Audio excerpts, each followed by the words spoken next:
Bonsoir, bonsoir, bonjour, c'est Congo News 24. Chers téléspectateurs, comme toujours, avant de commencer notre émission, nous disons merci à Dieu, nous disons merci à nos chers abonnés et téléspectateurs qui nous suivent partout dans le monde et en RDC. À la une, chers téléspectateurs, Fachi et Jean-Michel, au hasard président du Conseil européen, bandeko dossier sécurité à l'Est. Et puis après wana, bakeko inauguré deux bateaux au don ya Union européenne. Bandeko qui salume bana pona lukundi. Alors, toko développons ensemble. Deuxième point, chers téléspectateurs, Bakonga est secrétaire à IPST à la Cour de cassation. Bandeko, Bakonga azalaki na immigration, na DG, et puis akei na Cour de cassation. Kuna, bandeko nanga eza somo. Secrétaire général Jean-Marie Mangombe, convoqué au parquet général de Kinshasa. Donc, bango tout bakoza na Cour de cassation, ensemble, na yé Bakonga. Et puis, tokoyoka lisusu message à Fachi, oya lobi sir ba détourner oyo. Bakonga na batune nyonso. Bandeko, ota la Fachi azolo bangwa na pasi. Alors, toko développons ensemble. Alors, chers téléspectateurs, bandeko nangai to komina. Premier point na biso oyo dossier ya Est. Oyo ningisi RDC. Bandeko, président Conseil européen à Kinshasa, Jean-Michel Boyebie belge, Yemutazo dirige Europe Mikolo Oyo.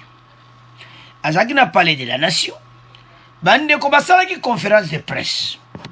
Toko tira bino extrait. En lobby que bango baza déterminé ensemble na Fachi pona kosilisa masolo ya Est. Boko yokai. Ya onte sa bandeko abeni so bozolanda émission. Dossier ezokoma na suka. Bo biliaki bango bikoki bato wana nyonso na ba complice. Ils seront aux arrêts. Momoni Fachi azalaki na France. Aleki Belgique aye Kinshasa. Michel aye Kolanda. Donc, ceux qui bolani Jean-Michel ezomwana ke nini mo basala vraiment ensemble l'Union européenne. Et puis bakosola Nations Unies po bango kuna bazana kati kuna Nations Unies ya Conseil de sécurité. Ba décider dossier masolo ici là. Bokoyo quand même ba journaliste à RTNC bakoloba yango bako expliquer que bande kwa beni bozala calme. Fatia zo na masolo kitoko. Donc batu belé balobi oyo wana. Passer l'équipe na Est. Opposition a profité pour Nango. Mais Fatia Lobia, Mikole Komi Akotanga. Aza déterminé et a éradiquer Yango. Bandeko, ceux qui Fatia se déplacent à Keti France, Kosenga aide. Et puis, il y a l'Union européenne, bah, beti pena, c'était que mission na moïse masula est ici là. Fab de Senem Sobazo Bunda Moussala Moko Makasi. Mais baso senga aide. Baso senga aide parce que bandeko banguna batelemeli bango o yadef alors makambo e bandakala na gouvernement liboso mais et c'est aussi la terre. Donc ils ont senga siko que opération moko makasi. Alors, tant beaucoup yo kango bo comprendre comment faire ça va démarche. Donc, esa situation moko ou esa ko déranger bateau. Alors, situation oyo bande konangai, il faut to sala bomoko. To soutenir parce que bateau wana ba yiba ka ba minere bakotikati. Guerre wana esila bakolinga te. Parce wana place ba cop na bango elekaka. Mais comme Facha a déterminé pour na kolongola makambo wana nyonso ya est bandeko solution zo jour. Parce que peuple a l'elimingi. Alors béni bozala l'aise. Boyoka bonso bozola l'émission boyoka oyo président Jean-Michel Alobi bon to continuer mission na biso parce après to loba inauguration ya débat. Mais tout là nanu message ya Jean-Michel sur sécurité à l'est bon to continuer mission na biso. Madame, Messieurs, bonjour au micro, Pascal Masserika, mise en onde dans l'Engoy. Le président du Conseil européen, Charles Michel, est arrivé hier mercredi ici à Kinshasa. C'est confiant à la presse. Il affirme, venu en RDC, évoquer les problèmes de développement et ceux relatifs aux mécanismes de résolution de la crise sécuritaire en RDC. Charles Michel aura aujourd'hui même avec Félix Tshisekedi, président de la RDC et président en exercice de l'Union africaine, un tête-à-tête au palais de la Nation. Monsieur le Président du Conseil européen, il y avait un volet qui vous était concerné. Merci beaucoup. Monsieur le Président, je souhaiterais commencer par vous remercier de votre hospitalité, de la qualité, de l'intensité des échanges que nous avons eus. C'est l'occasion pour moi, au travers de cette visite aujourd'hui à Kinshasa, de dire le soutien que nous voulons apporter aux institutions, à votre engagement pour relever les défis auxquels collectivement vous êtes confrontés. Nous avons eu l'occasion en effet d'adresser cette importante question de la sécurité, notamment la sécurité à l'Est.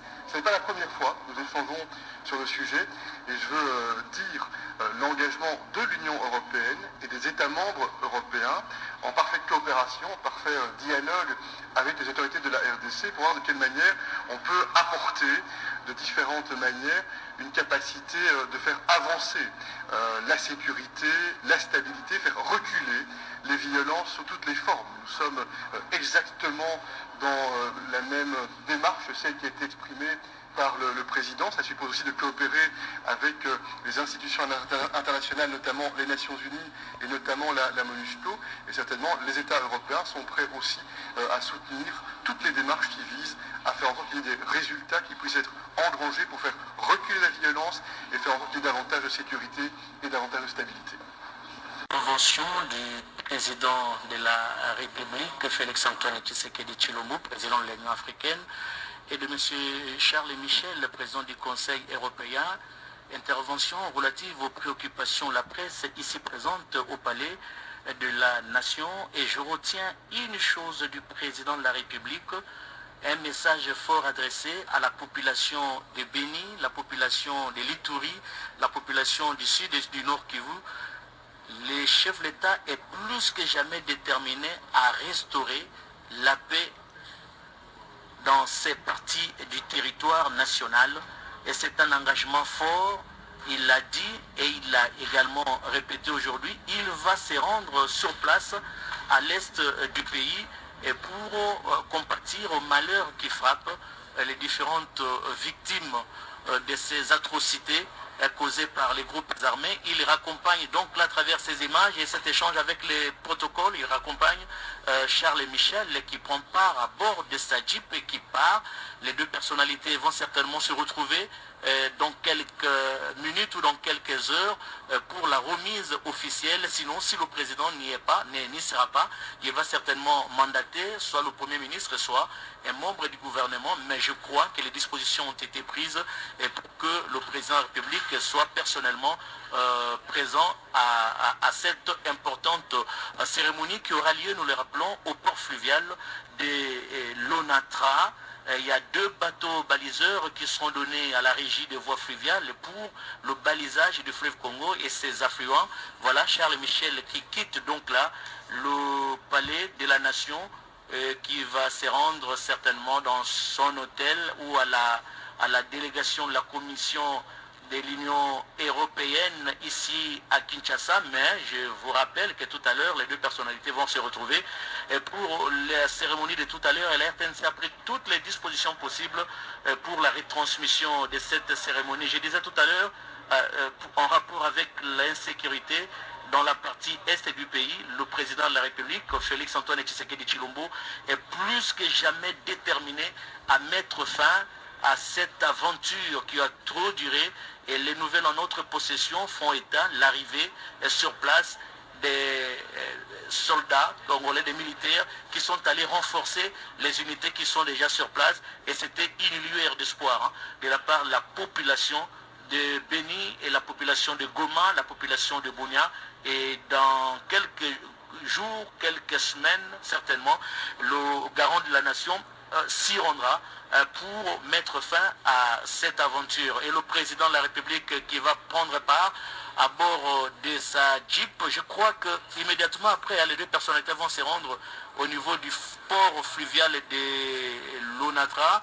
Le président prend part à bord de sa Jeep.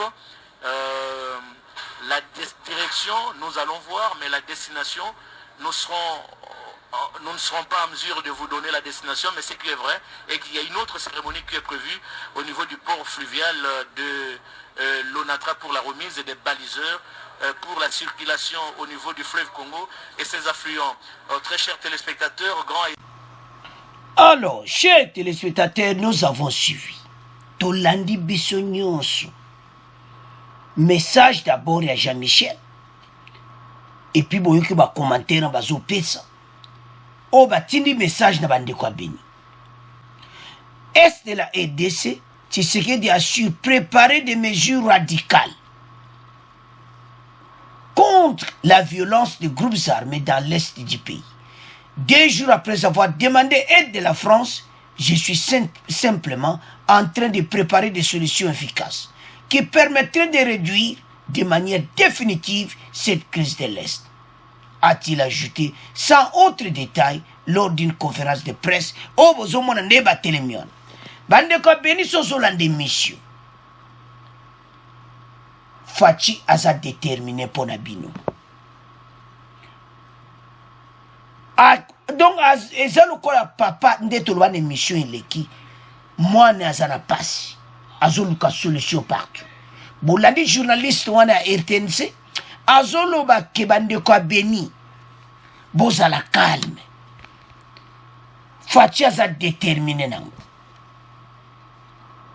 Le président congolais a demandé mardi à Paris le soutien de la France pour éradiquer dans la région de Beni les forces démocratiques ADF, un groupe armé à tendance islamique, au discours islamique, aux méthodes islamiques. Bandeko, citation ça passe. Donc, et l'ogoni banbasa la siko, état d'urgence. T'as la bandeko, Beni, Butembo, Ituri, Sud Kivu, bozala l'aise. Masole zo ya malembe. Me balingite ba laksa yango.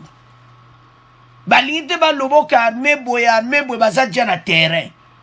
Masolo eza nango. Me balinko laksa on so comprendre kande ba solo li. Likamo Jésus salama dans coulisses. Selon le premier ministre Jean-Michel Samalukonde Kenge a évoqué la proclamation par les chefs de l'état d'urgence sécuritaire dans l'Est, avec notamment le remplacement de l'administration civile par l'administration militaire lors de son discours d'investiture de lundi. Samalukonde a lobby que les responsables nyons civils bakolongwa na Est et comme les responsables militaires. Une mesure faciale à cause. D'une manière ou d'une autre, gouverneur à Sud Kivu na Nord Kivu va remplacer na bateau faciale de confiance. Trop c'est trop na Est. Bateau baza kokufa na nenga muketi. État d'urgence, moto alekate, moto abimate, sécurité kosaka na ngote, alo mikolezo ya tokomona masolo ekozala. Tous à la calme. Tolandi Jean-Michel, oaza président conseil européen na niveau bango européen alobi ta osolana ONU pona kujwa dossier oyo baza décider plus que jamais bandeko ata baboma bato toza banyama te bandeko na biso bakokontinue kosouffrir te FARDC ye moko akoka te. Il y a plusieurs groupes d'armées bolani ndeko wana bakuti otinda renfort ya bapolisier ya FARDC toyebi te makambo so eza wana donc nde tozomona union européenne bakoyoka na babelge bafrançais bango nyonso makambo minene kosalama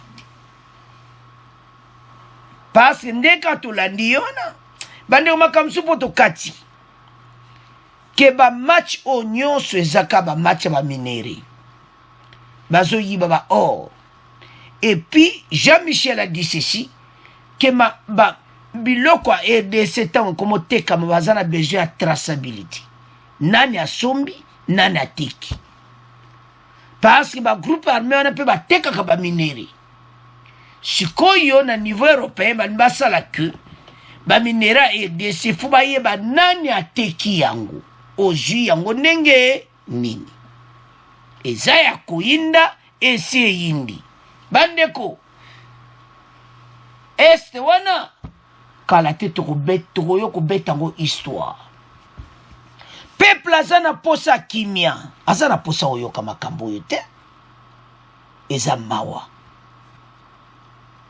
alors bandeko na ngai situation eza claire donc na conférence de presse masolo ebetami tolandi Fachi et je m'excuse tolandi Jean-Michel toyoki alobi ke esta RDC bakozala wana mboka il faut échanger. Alors directement toleka na inauguration de deux bateaux nde tolandi wana tolandi biso so na vidéo wana comment journaliste alobi ete baza kokende directement après conférence de presse wana ko inaugurer les deux bateaux.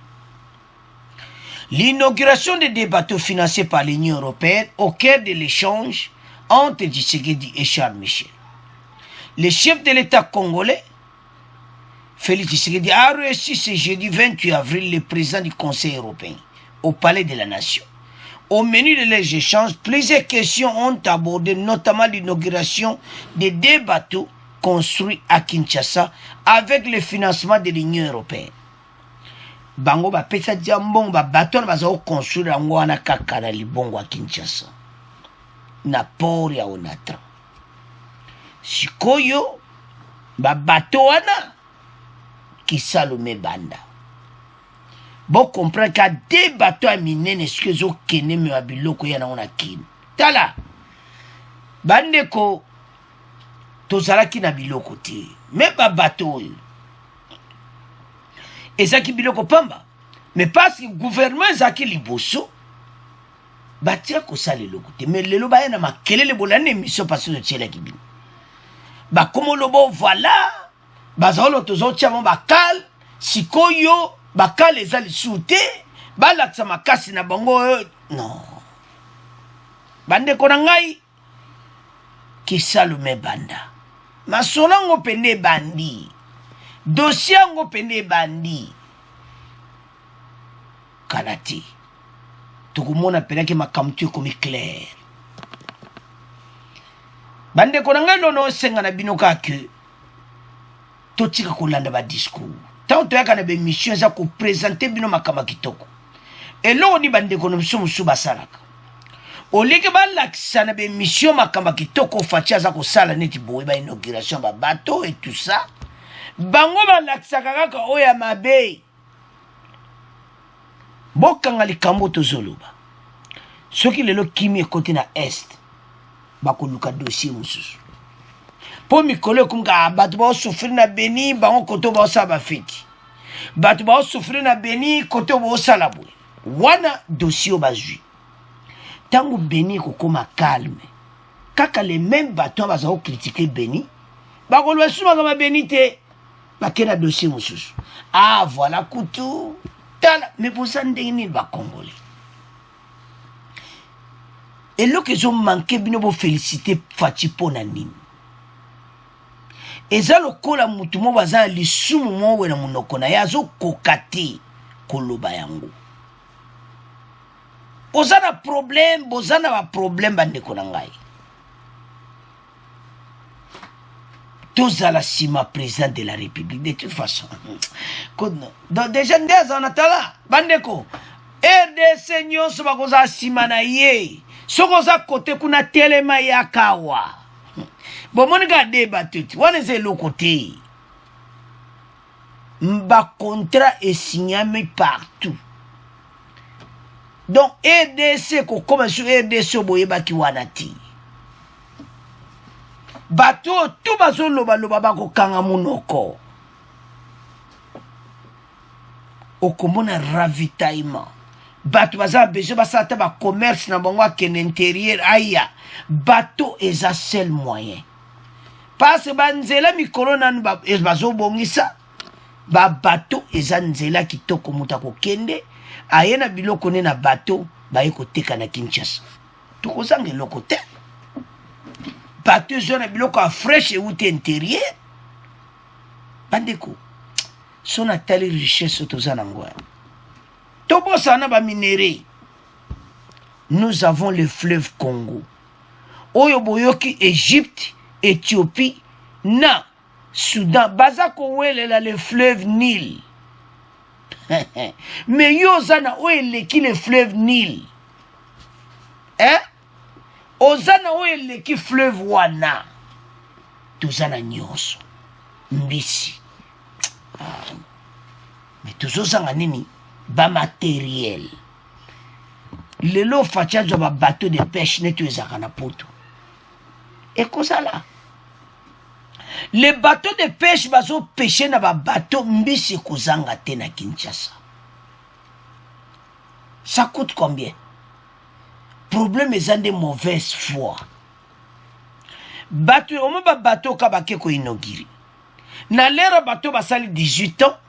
Leka ba pesi ba mbongo po basuma ba matériel wana. Mbongo wane ko mwana te bateau petika ko salama te.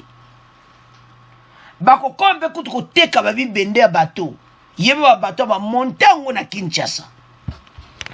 Avec gouvernement ou eleki. Et ça te. Parce que ba miyibi na miyibi. Bokoyoka oyo facha lobby. Pona ba détournement ba konga na batunayi. Bokoyoka. Tozoya na deuxième partie. Eza somo boyoka oyo facha lobby. Les détourneurs. Ba aluba mesure joami déjà. Bako yuku tango bakonga na batunayi metozoya na pona. Alors, avançons. Et là, tozoya sabandeko ba congolais to telema. Pays eza na nzela kitoko. Totika kolanda oyo wana. Fachazo luka tu kimi ekota na est. Siko ba bateau ya wana. Makambo ebele zaka kusalama. Toza na kimia. Alors, tiki premier point na bino. Tokomoke na deuxième point. Alors, chers téléspectateurs, toko division en deux. Toko loba si Willy Bakonga o azade to loba wa. To éviter ce qui passe à Zana Parké. Le même jour, na secrétaire général Jean-Marie Mangombe convoqué au parquet général, bango tout na cour de cassation na Bakonga. Bakonga yaki ne déjà, mais azalaki na DGM. DGM akanga kiye pour une infraction il y a sans identité. Toko solango si kasa buko yoka toko tiele bino extrait, toko tiele bino toutes les vérités bande konanga. Et puis toko yoka fachi. Oya lobby devant le président européen, sir ba détourner oyo ndo zomona bakonga na batunayi. Ba mi yibe mbongo gratuité. Boko yoka fachi. Metozo na point. Alors, to banda nanu na yemoko bakonga. Bakonga est arrivé après tout le secrétaire général. bakonga komi bakangi ye na DGM okatisaki na bwatu wana na infraction ya libusu o DGM ifale asambisa ye mokandi okatisaki nango ya nani apesaki yo identité wa ndenge nini donc akatisaki na identité mo ya lokuta wana eza moko ta baokatela etumbu baotanga wana kati booyoka alors eloko nini cour de cassation basali dossier ya secrétaire na bango ezalaki dia après baconvoqué na parquet baconvoqué bango le même jour na bakonga ntango bakonga aza na DGM ye koto oyo batindeli ye convocation mais toujours à ces détails naï. Alors, pour ba comparaître ensemble, wapi na cour de cassation. Bande ko bato ba yiba mbongo na ndenga mokiti. Yango fachi fale kakaluba. Bokoyo ka fachi. Le secrétaire général du ministère Yépe azana kata masulu. Bato yo bakosala grand prison bakonga ye moko ta kodja plus de 30 ans ndenge kana zomo na dossier na ye po mais ça na problème sérieux Willy Bakonga, l'ancien ministre de l'enseignement primaire et secondaire, est en train d'être auditionné à ce moment même par le parquet général près de la cour de cassation wana ezali na moi mais ndeno loba na ebité parce que bakolobaki bakotie na résidence moko surveille ou bien comme mais avant to avancer to yokana non arrivé à Bakonga na DG pende ba transférer na parquet bon to continuer mission na biso. Willy Bakonga, ministre sortant de l'enseignement primaire, secondaire et technique, a été extradé hier mercredi de Brazzaville à Kinshasa. Il est provisoirement détenu à la Direction générale des migrations DGM pour avoir fui sous une fausse identité avant de les transférer au parquet général après la Cour de cassation dont une demande vient d'être faite par l'entremise du secrétaire général du parquet. Explication avec vous, Jeff Ngoy. En tant que service de migration, la DGM dispose d'un cadre de transit pour quiconque échapperait notamment à son contrôle, donc un clandestin. Selon la loi qui régit cette direction, elle a des OPJ à compétences restreintes dont la durée de détention ne doit pas dépasser 48 heures. Et Willy Bakonga se trouve dans cette situation. La DGM doit ainsi formaliser cette clandestinité avant de le transférer à la justice. Une fois au parquet, celui-ci poursuivra son instruction préjuridictionnelle qu'il avait déjà entamée avec le Conseil du fugitif, puis le présentera à la Cour de cassation afin de décider de sa détention préventive. Celle-ci pourra être transformée en une assignation à résidence surveillée, comme ce fit le cas pour l'ancien ministre de la Santé Oli Ilunga. Arrêté à Brazzaville le 20 avril dernier, en fuite pour l'Europe, Bakonga a été acheminé sur base d'une coopération de police de frontières entre les deux pays. Il avait refusé de répondre au mandat de comparution du parquet qui l'accuse de détournement présumé de deniers publics. Alors, chers téléspectateurs, nous avons suivi. Il était arrivé mercredi et puis les lois a attendu la Cour de cassation. Donc, va transférer la Cour de cassation. Donc, va banner depuis après-midi, va auditionner. Balobi bakosane basalaki oli longa oaza na makala bajuye na batie na résidence mo bazosambisa parce ba yeba combien yenda za basi bakangi okene makala mais problème ba yeba combien mbongo bonu ba yibi parce que bande kombongo ezebeli soko moli kambu président de la République a lobby ngo devant le président du Conseil européen Jean-Michel bokoyoka fachi na colère mais toujours un rapport. Alors, Ezamawa. Alors, va préparer même date na Moutunaï. Tant qu'il n'est pas Moutunaï, Sikou. Le secrétaire général du ministère de l'enseignement primaire et secondaire, Jean-Marie Mangombe, a été convoqué par le parquet général près de la Cour de cassation. le vendredi, présenté le jeudi 29 avril. Pour des faits dont connaissance vous sera communiqué sur place, souligne la lettre. J'ai l'honneur de vous inviter à vous présenter à l'office de monsieur le procureur général près de la Cour de cassation sur le boulevard du 30 juin, CNSS, deuxième niveau à Kinshasa-Gombe, c'est jeudi 24 avril 2021 à 11h30. Pourquoi bâtir 11h30? Parce que c'est la même heure où le deuxième a tiki bakonga yepe bakende base à l'ensemble. Wana amona bakonga face à face devant la juge. Tant ba tu monsieur Mangombe, ba oye bakonga azanan. Oh bakonga za ministre nanga. Ah bon. Oyiba ki combien? Na miso bakonga. Akoloba passe à la chouati. Bandeko, depuis septembre, l'inspecteur général des finances a ouvert les enquêtes pour le détournement des fonds alloués à la gratuité de l'enseignement. Selon les services de l'inspecteur général des finances, au moins 17 personnes sont citées dans les rapports publics. Donc, et sa citation mon coup patient. Bandeko na ngai tant na zolo bango et ça la passe na motima. Donc, une chaîne, c'est-à-dire que Konga basala qui ont peno kaka. Donc, Kopko, li kopa. Pour na ko saboter gratuité de l'enseignement. Eh. Bande ko bateau bazana problème sérieux. On mo ba beti mo ba 20 ans. Ba Konga ko a 30 ans. Pondenge na zo mo na fachi colère azana ngo. Bon, to tchela. Bon yo ka fachi. Et ça mo boulou na émission.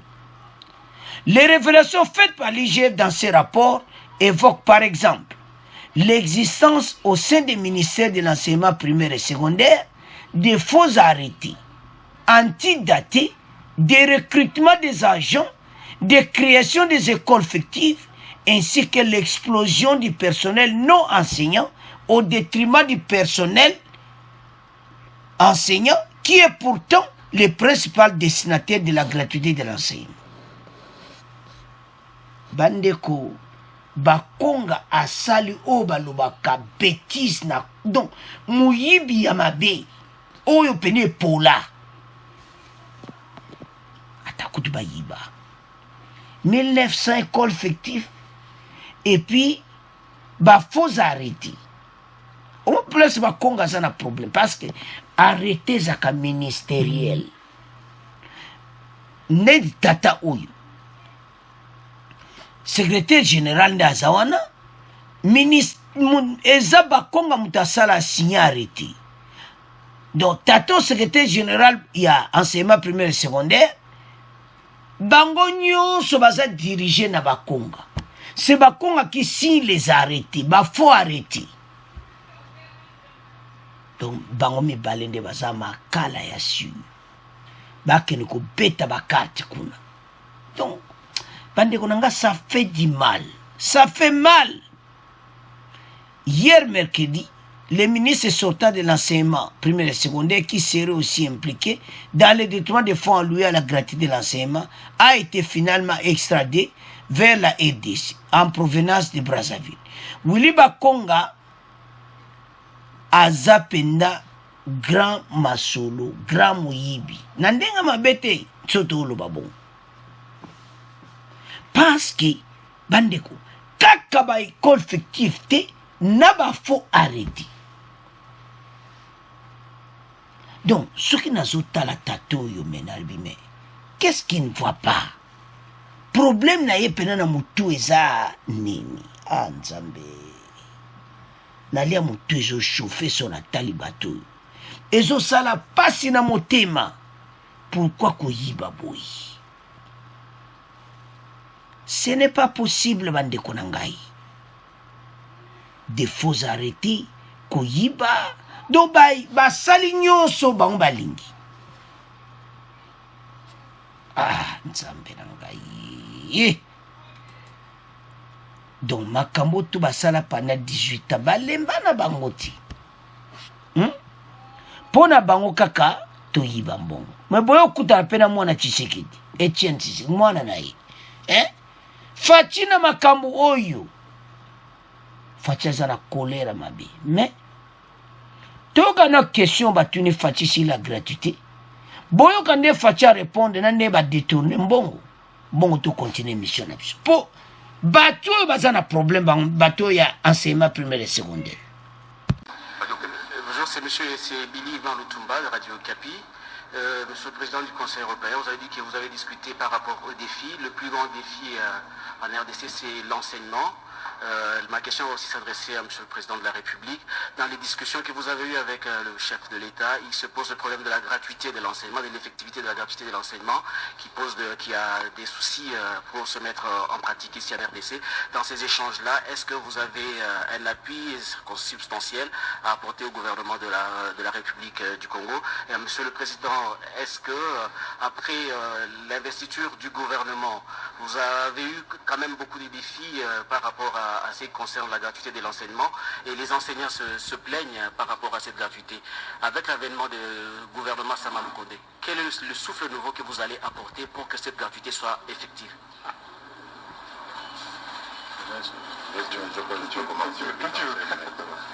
Bien, merci. Comme vous le savez, la gratuité de l'enseignement est un des piliers de mon programme, de ce quinquennat, et j'y tiens particulièrement. Vous savez que c'est dans des conditions difficiles, quasi impossibles, que nous l'avons lancé en 2019. Malheureusement, nous avons connu un ralentissement de la mobilisation de nos recettes avec cette pandémie, mais ça ne nous a pas découragés pour autant, et surtout, nous avons été encouragés par les appuis budgétaires qui nous ont été octroyés par les institutions financières, FMI, Banque mondiale, et cela nous a davantage encouragés. L'avènement de ce gouvernement va nous permettre de mieux nous focaliser sur le secteur en question, la gratuité de l'enseignement, en mobilisant davantage de moyens. Et on a vu avec les procès que vous connaissez que des moyens ont été détournés, des moyens congolais, des moyens mobilisés par l'État congolais. Donc ça veut dire que nous ferons davantage attention à cela, et avec ça nous allons déjà arriver à remédier à certains besoins, et nous comptons toujours sur ces appuis budgétaires qui vont nous permettre donc de boucler le budget. Bien entendu, il restera encore beaucoup de choses à fournir. La qualité de l'enseignement lui-même a pris beaucoup de retard, a perdu en valeur. Nous allons donc accentuer les efforts pour améliorer la qualité de l'enseignement. Nous allons aussi faire des efforts pour multiplier les infrastructures scolaires, parce que malheureusement, cette mesure qui était tant souhaitée par le peuple congolais a eu aussi des conséquences, et d'avoir des nombres incalculables d'enfants dans les classes. Donc nous allons aussi aller dans ce sens, et le partenariat justement avec l'Union européenne, c'est celui-là aussi, celui d'obtenir des accompagnements, du soutien, des conseils, de l'encadrement, du renforcement de nos capacités pour y faire. Donc je pense que je reste optimiste, et nous allons réussir à relever ce défi. Alors, chers téléspectateurs, nous avons suivi et que l'argent a été détourné. Quel moïbiti président de la République, soit Zolobango boy déjà en public, à Zanakanda. Mboye motema fachité. Donc, bateau bakobeta pena 30 ans. Président de la République à Zolobango, devant il y a président, il y a Conseil Union européenne. Que mbongo yamba tchaki baza détourné. Et bateau baza osare. Et puis, eza malamu. Président européen, même ma solo bien que bakangi kutu mutangwa yibe mbongo gratuit. Fatia sengi ba récolte ba aide na ba fonds monétaire partout. Ba mbongo koma boye. Ba konga na batu na ba sabotango na ndenga muketi. Ba créer des écoles fictifs donc batu ba beli liboma. Yopé secrétaire général Marie Mangombe convoqué au parquet général de Kinshasa. Batie même heure 11h30 bango tête à tête na bakonga. Bandeko bateau babeta bango tonga koyiba. Donc to yebite na ba vina bango. Muso akomane ministre moyibi ba vina bango te. Ou bien baza so bakena conseil des ministres baza kwa kolaksa bango ndenga koyiba ou bien comment. Donc nazo comprendre te conseil des ministres wana yemoko premier ministre moyibi. Donc pendant les 18 ans, le premier ministre a tout. Talaga bango. Neba yiba bala. Muzito. Matata Mponyo. Botalaga bango nyonso nde lekana balikona. Et RDC na biso. Na Sony. Président du Conseil européen, tangazo tala bia ba Congolais. Jean-Michel Ndazana mutema donc tango yuki facha zolo bango et sale mawa. On a détourné. Na ba pays européen za ba kamokora mbongo ya bana classe. Ole kananango. Quel soni na mboka na biso. Après ba ya kotia makelele ke voilà. Bazé sune biso bazalo ba ke FC ça zo bloqué bango. Batuyo non. Baza pena bandoki ya RDC. Batuyo nyonso ba travailler pendant 18 ans. Batibiso ne tamoko. Et ça le col à moi na yo découvrir papa zo sanga mabe. Ah lingote. Jamais. Oyo bato basali ba Congolais, so na moni Congolais moko azo loba. Azo loba makambo bat les mêmes bato à FCC bazo loba. Na loba bino. Soyez sérieux bandi konanga. O eza mboka na biso te. Facha za mwana mboka te. Tala ndenga zo liti. Po kaka bande kwa esi bazwa kimia. Aipsi bana na benio bana bazola libanda bazosala manifestation bana bozala calme. Je suis déterminé à éradiquer ba groupe anyonde bolani na ba vidéo auto yokilelo. Me bande ko ese sukalati makamwane kosila. Bato yo basala ki chaîne na bango ya bambongo et puis ba nouvelle mec qui va ça sabotage à gratuité et loko zo pesa kande zanini pona mona batu bazolo kwa bandoki bazolo ba ke fachi ba sale gratuité bazo futa ba enseignanti mais bango ba yebi ndenge bazo benda ba mbongo ya gratuité ba yebi ndenge ba konga na batu ne baza ko sasa ba mbongo il le savait. Ben inspecteur Bayabouye, mbongo ezate, à peu près 17 personnes. Bango tuna makala, na yemo chef na bakonga. Parce que c'est là 2 jours après toyo ke diazana makala. Pues aka 2 jours, ndenga zana parki. 2 jours kaka. Ekole kati, ya ifaza na makala. Et pourquoi koyiba mbongo boy? J'ai ça c'est ba kangona 2 millions de dollars na kata poche na aéroport na Brazzaville. Bande ko za pasi ba vi batoyo oyo basali mboka na biso. Mais ba Congolais ba ko pe bazaka kawana tozana bino. Boyo jimboka na biso bu baby siango.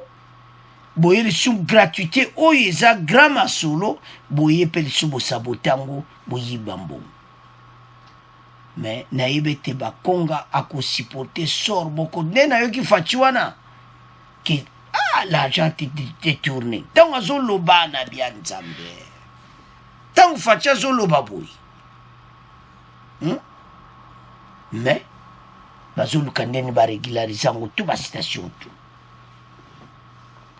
Quel mouibi? bafina mine kozala bien te koyiba mbongo ndingo wana bandeko eloko nyonso tuna moyibi ko okoavanse nango te me bandeko ebele tuna bango bandeko ebele babetapeta bakula bayiba balare eza na bapoto tala bavi na bango luka mbongo na motoki na yo eloko eze pa bakongolais c'est parce que pays eyaki na bato mo baye wana basali clique na moko ke babera millionnaire mais na mbongo ya peuple mbongo ya trésor public bakoma millionnaire mosusu milliardaire mais na mbongo ya bakongolais bokoti na mboko bozata na enkate lelo bokomi na ebele ya bambongo bozoyiba wa mbongo na biso me faci pa kotika bino te amwana mboka aza makila na biso ifo bino bofuta yango na makala ndeko na ngai place ozali mboka ekotelema me kozwa mwa temps pase bapiaki mboka na ndenge mokete bocomprendre kaka moto avoyage na 2 millions de dollars na kata sak bocomprendre kaka comment mbambongo ezocircule ndenge wana le système ofaci alobaki fo kodeboulone système wana banda novembre tozaka na so 4 mois ngoyo banda kaka novembre so 5 mois ngoyo badeboulone bango masolo ezozonga marche tokotambola kitoko et puis toza na espoir te bakongolais bakosepela mboka oyo bakongolais bakosepela mbongo ba minéraux avec Faci à la tête de la RDC maboko pembe hein mais bon ça digitement beaucoup rouge makila bafina mine kozala bien te ezolozana ba million ezolozana ba million lo taki bakongolais bazosouffrir bafina mine kozala bien te bana bino bakopaye yango parce qu'il y a des millions de Congolais qui crient na nzala azolia $1 par jour bino boziba mbongo botini bana bino na États-Unis bana bino azoluye ba grand ba villa bana basomba ba villa na ba pays européen bachacha bakomba bana na bango quel esprit mais beaucoup futa yango bakonga okosala 30 ans na makala ndingo za wana alors eloko Faci sikwa kosala kolandela bambongo na bango nyonso na étranger korécupere yango alors bandeko nanga c'est à ce point que je clôture l'émission. Bon, abonnez massivement. Au revoir, à la prochaine.